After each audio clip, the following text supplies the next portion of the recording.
Hey guys, and welcome to our vlog of the beautiful city of Turin. Over the next 3 days, we'll show you impressive buildings, delicious food and breathtaking views. Follow along.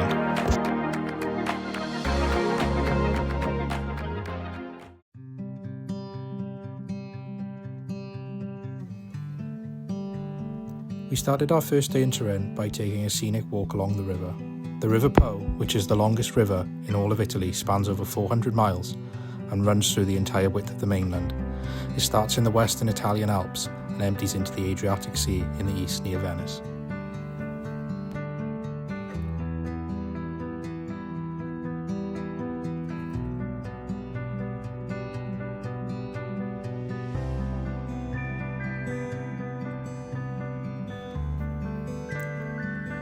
Next, we visited the oldest cafe in the city of Turin to try a traditional drink which is called Bicerin. For those who don't know, this is made with espresso, ganache and froth milk, traditionally served with biscotti biscuits. It is a nice mixture of cold and hot, soft and sweet, and can be enjoyed at all times of the year. And as you can tell by Mena's reaction, it has a unique taste. She said not to stir.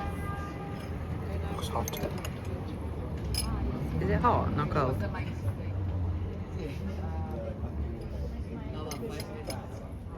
It's really weird because it's cold at the top and hot at the bottom. So you get cold foam and then the hot coffee hits you then.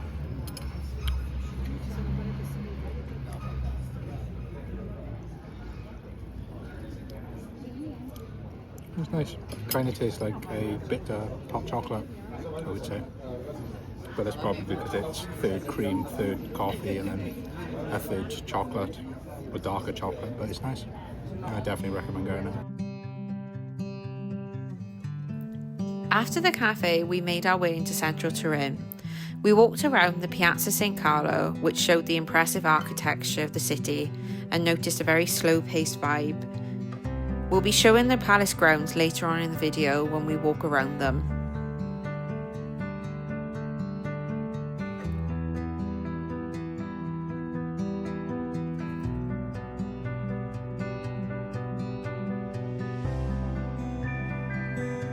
We made our way from the square back towards our place for dinner.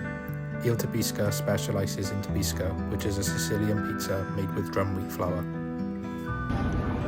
We are in Tabisca, which is a restaurant just by the River Po on the south side of Turin, and it is famously known for Sicilian pizza. The difference between it and traditional pizza is the way the bread is made. It's made with wheat drum flour.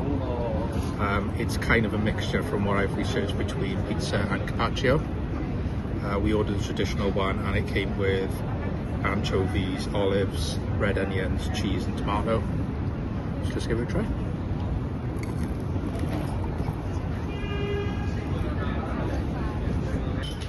Doesn't taste a lot different from a normal pizza. I think it's the way that it's made. It's got that slight burnt crust around the side. The only thing I would say there is different is that the tomato sauce is quite thick on the top. All in all, yeah, I'd recommend it. I give it a 7 out of 10. What do you think? So I'd probably give it a 6 out of 10. It's the texture is a lot more chewy than other types of pizza.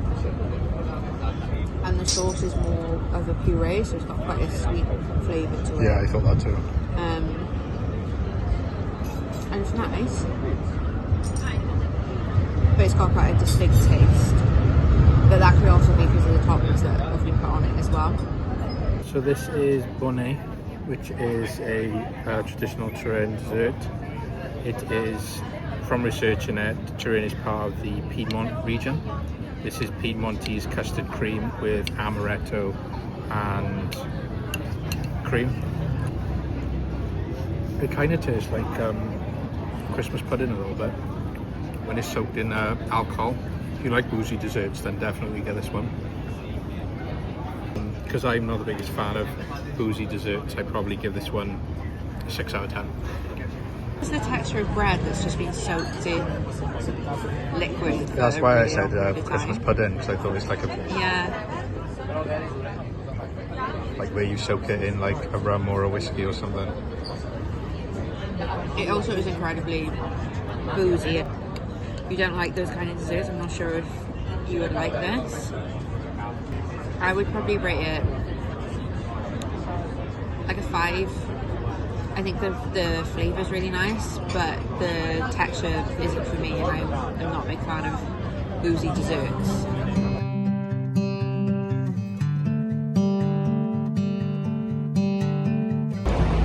Morning. It's day 2 of our Turin vlog. The 2 biggest things we're going to do today is the Egyptology Museum, which has the largest collection of ancient artifacts outside of Egypt. And we're also going to Turin Cathedral, which has the Chapel of the Shroud, which is thought of to be the Shroud of Jesus Christ. Probably going to do some walking around as well, and just at various other things throughout Turin, get some food. And we'll show you what we get up to.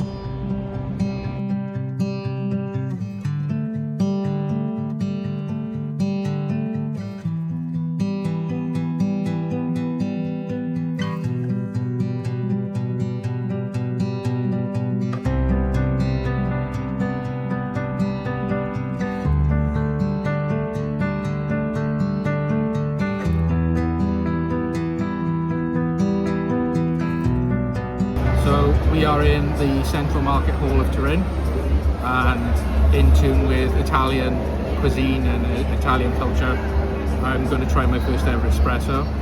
Now, they served it with sparkling water, which I didn't know was a thing, but apparently it serves as a palate cleanser. So you take it before you shoot your espresso, and then it enriches the flavours of the coffee apparently. So okay.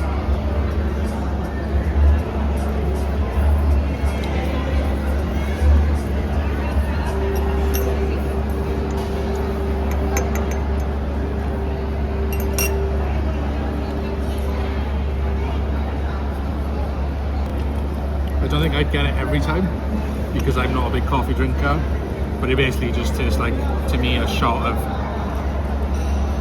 unwatered coffee. But if you like your coffee, I'm sure it would be for you.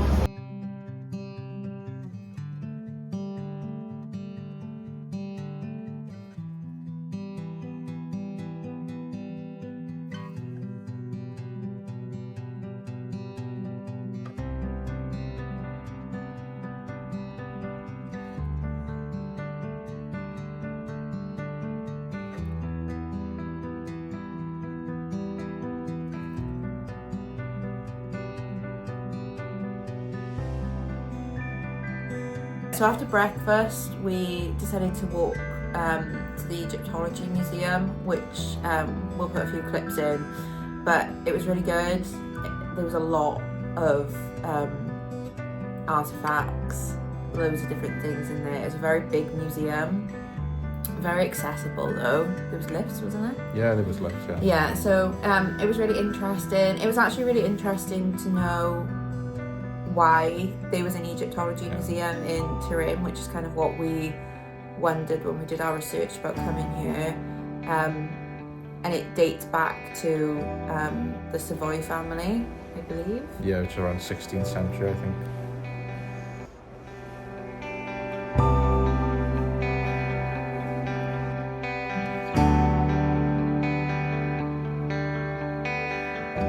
So after we went to the museum, we went and got some lunch. We went to a focaccia sort of sit-down lunch restaurant, which I believe is a chain in Italy. I'll put the link in the video.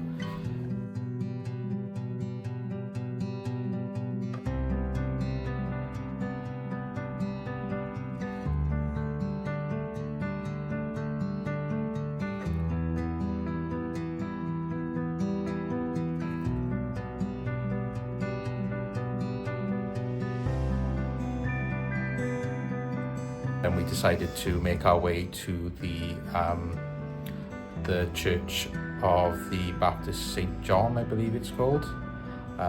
There is the shroud of what is believed to be the face of Jesus Christ, which is on display in the church and is It's probably one of the busiest churches I think I've seen. We don't have a religious belief, but it was really interesting to see. And when we go to various countries in Europe, we like to go in churches or cathedrals or synagogues or any place of worship, because they're always so beautifully built and the architecture is always stunning. So it's nice to just go in and see those types of places. And the Shroud is one of the things that Turin is known for.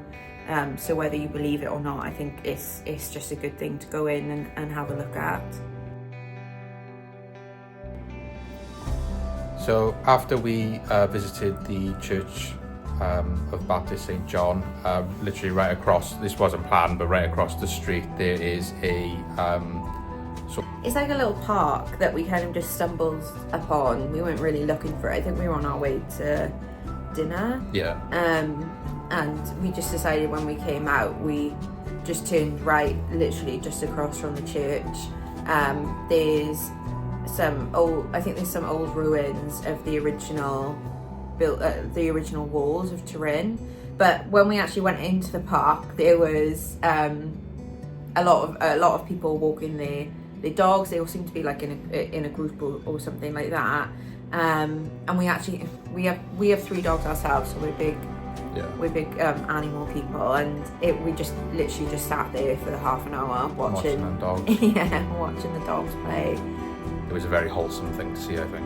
Yeah, I think we actually said that was one of the highlights. Nice parts. Yeah, it was nice. One of the nicer parts of the evening.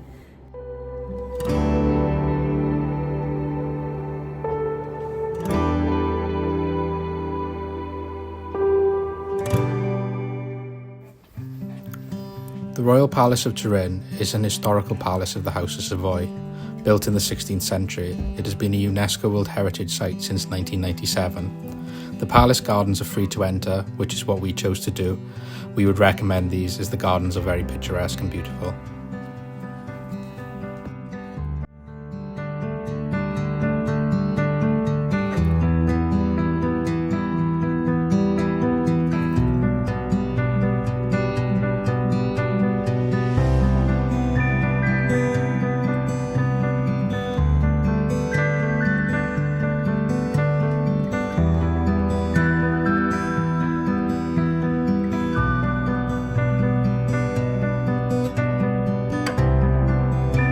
Just been to Starbucks.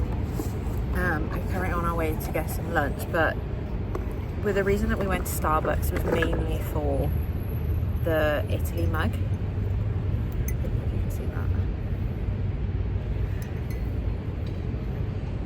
It feels a bit weird going to Starbucks in Italy because they've got such a massive coffee culture. There's like hundreds and hundreds of just independent coffee shops around every street, on every corner. I think there were only 2 Starbucks in the centre of Turin. But there was quite a lot of people in there doing a lot of work. The reason I wanted the mug is so last year when we decided that we were going to start going on more trips and start seeing more of the world, I decided to start collecting the mugs from every country that we went to. The only other place that we've been in Italy was Sardinia. Yeah, the Sardinia, an Italian island, and they actually have no Starbucks on the whole island. So I had to wait till we came back to Italy another time to get the Italian mug. So after we sat and, as we said, watched the dogs for a bit, we made our way over to dinner. I wanted to try a restaurant that serves a sort of traditional cut of pasta that originates from Turin. And apologies if I'm butchering the name, but I think it was agnolotti del plin, which is sort of a small, kind of almost like a mixture between gnocchi and ravioli, I'd say.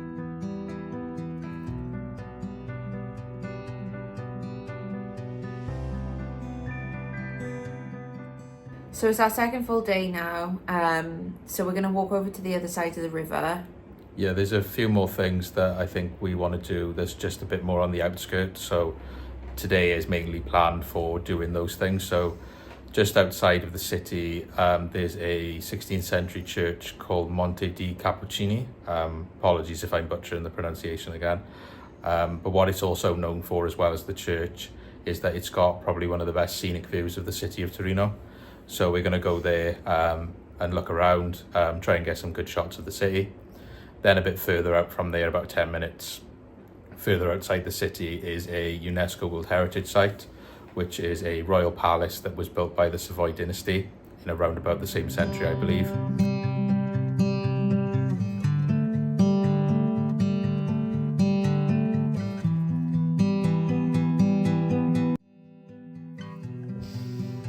After breakfast, we made our way to Monte di Cappuccini, which is a church that was built in 1583.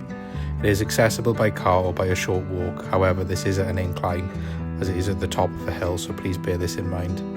It is known for one of the best scenic views and is a must-do when visiting the city of Turin.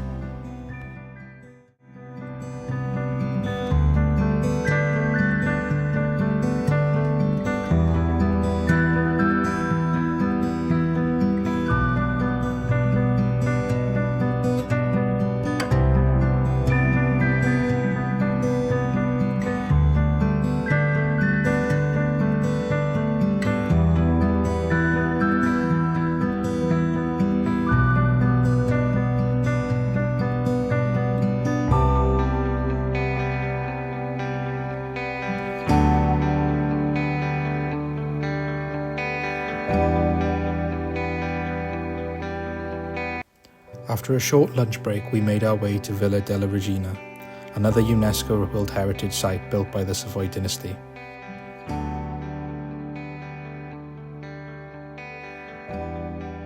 You can purchase tickets for both the palace and the garden, or just the gardens themselves. As with most museums, there are plaques with information about the palace. The guide did explain that these were only in Italian and was very helpful with any questions we asked.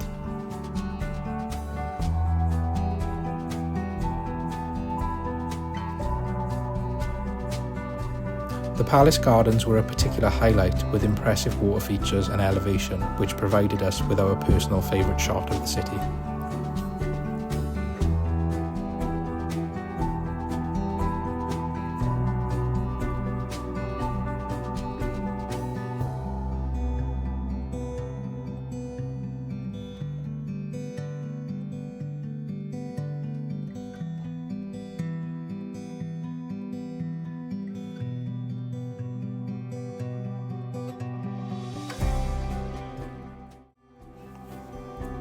For dinner, we went to Schimada, a highly rated seafood restaurant in the city centre which specialises in fried seafood baskets.